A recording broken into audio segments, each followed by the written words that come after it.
Hello and welcome to the Emergency Room Podcast, the place where we delve into the fast-paced, life-saving world of emergency medicine. Are you ready to explore the critical decisions and cutting-edge treatments that happen daily in the ER?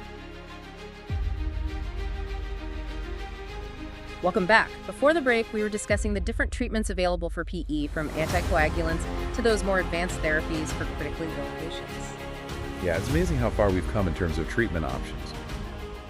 But I imagine it can be tricky choosing the right approach for each patient. Definitely. You have to consider all those factors we've talked about: the patient's risk category, their overall health, how severe the PE is, and the potential risks and benefits of each treatment. It sounds like having a solid understanding of each anticoagulant is crucial. Let's break them down a bit further, starting with heparin. Okay, so with heparin, we've got two main types: unfractionated heparin, or UFH, and low molecular weight heparin, or LMWH. UFH is the classic heparin, the one that's been around for ages.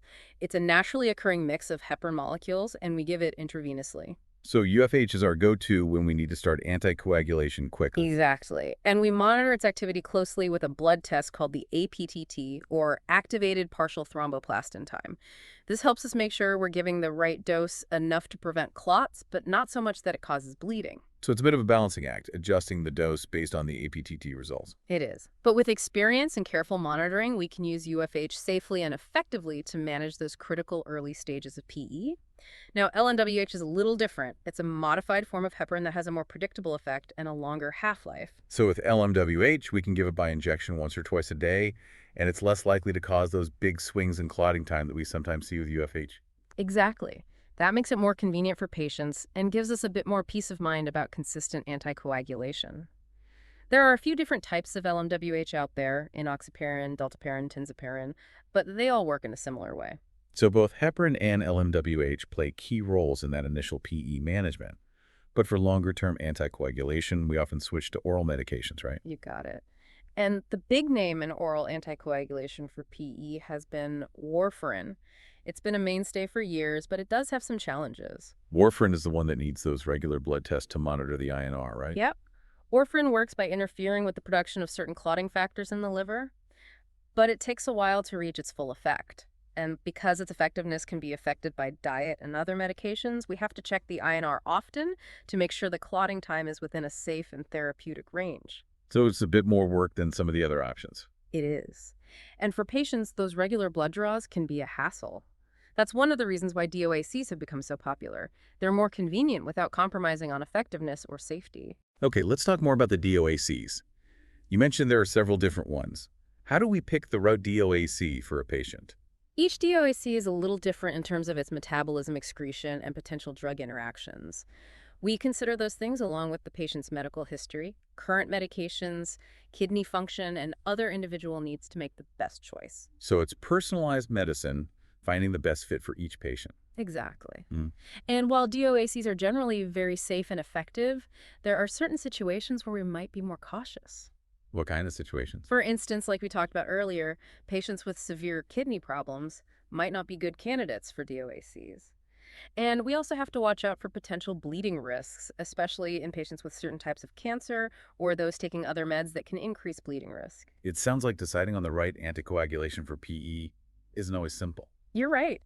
It requires knowing the different medications really well, their mechanisms of action, their potential benefits and risks, and how they might interact with each patient's specific situation. And that brings us back to those critically ill patients we were discussing before the break, the ones who are hemodynamically unstable and need more than just anticoagulation. What meds do we use for them?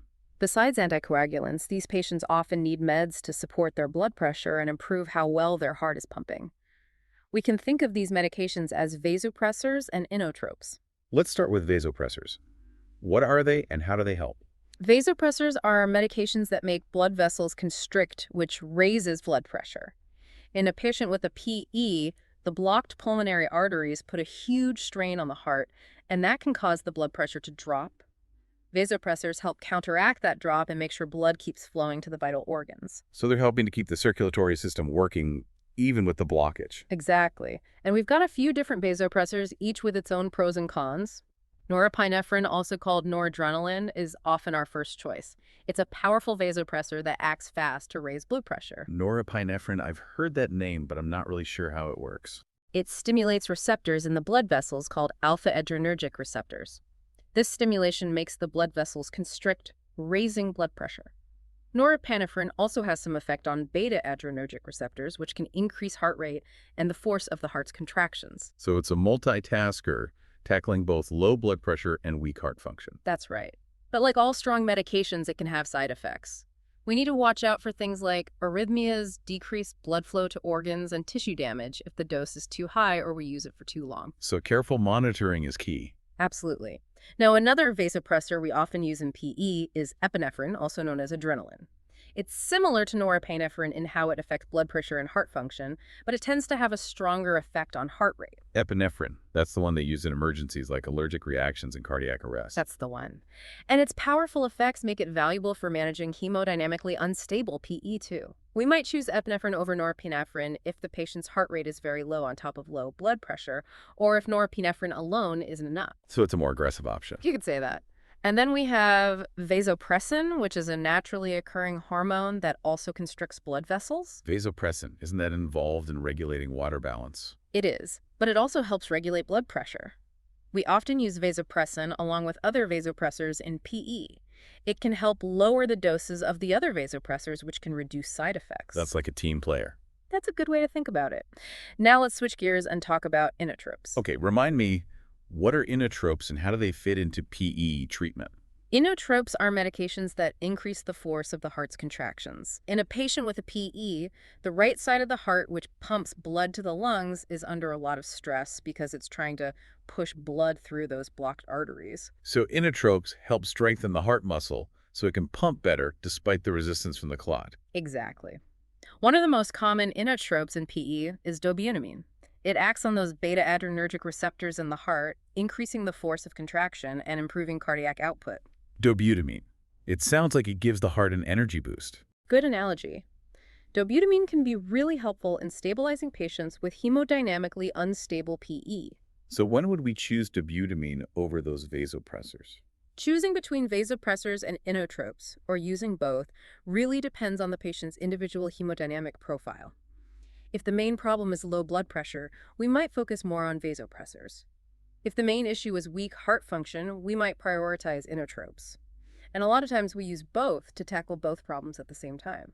It sounds like managing these critically ill PE patients is a delicate balancing act. It can be. You have to be constantly vigilant adjusting medications and monitoring for both effectiveness and side effects. A real test of our skills. Absolutely, and it's in these high-stakes situations that a pulmonary embolism response team, or PERT, becomes really important. Having a team of experts from different areas working together to manage these complex cases can make all the difference for patients. I'm definitely interested in learning more about PERTs. But before we get to that, let's talk about a possible complication of heparin therapy that I know can worry clinicians: heparin-induced thrombocytopenia, or HIT. Good point. HIT is rare but serious. It's an immune reaction that can happen in some patients who receive heparin. It causes a drop in platelet count and, surprisingly, an increased risk of clots. That seems counterintuitive. Why would fewer platelets, which are needed for clotting, actually lead to more clots? It's a bit complicated, but basically what happens is that heparin, when it binds to a protein called platelet factor 4, can trigger the formation of antibodies.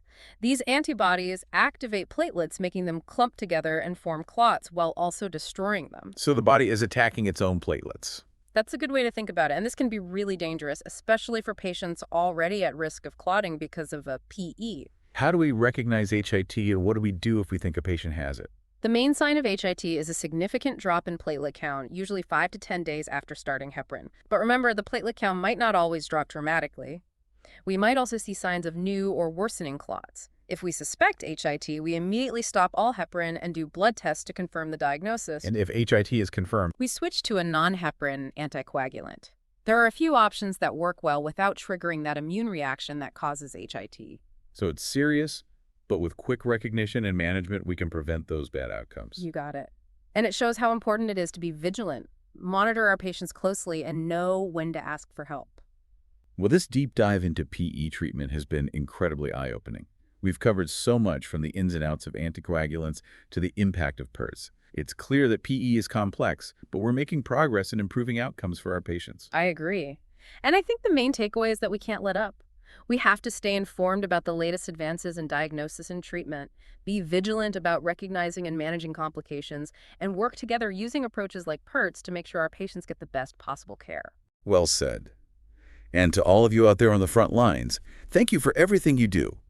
Keep asking questions, keep learning, and keep fighting for your patients. And to those of you who are thinking about a career in medicine, we hope this deep dive has given you a taste of what it's like to manage PE. That's all the time we have for today. Thanks for joining us on this deep dive into PE treatment. Until next time, stay curious and keep striving to provide the best care for your patients. Thanks so much for joining us today on the Emergency Room podcast. Please smash that like button. It helps us reach more colleagues and keep the educational content coming. Don't forget to share this video with your fellow healthcare professionals. And if you're not already part of our community, please subscribe to the channel and hit the bell notification so you never miss out on our next cutting-edge discussion. We're dedicated to providing the most up-to-date, evidence-based information to keep you at the forefront of emergency medicine and critical care.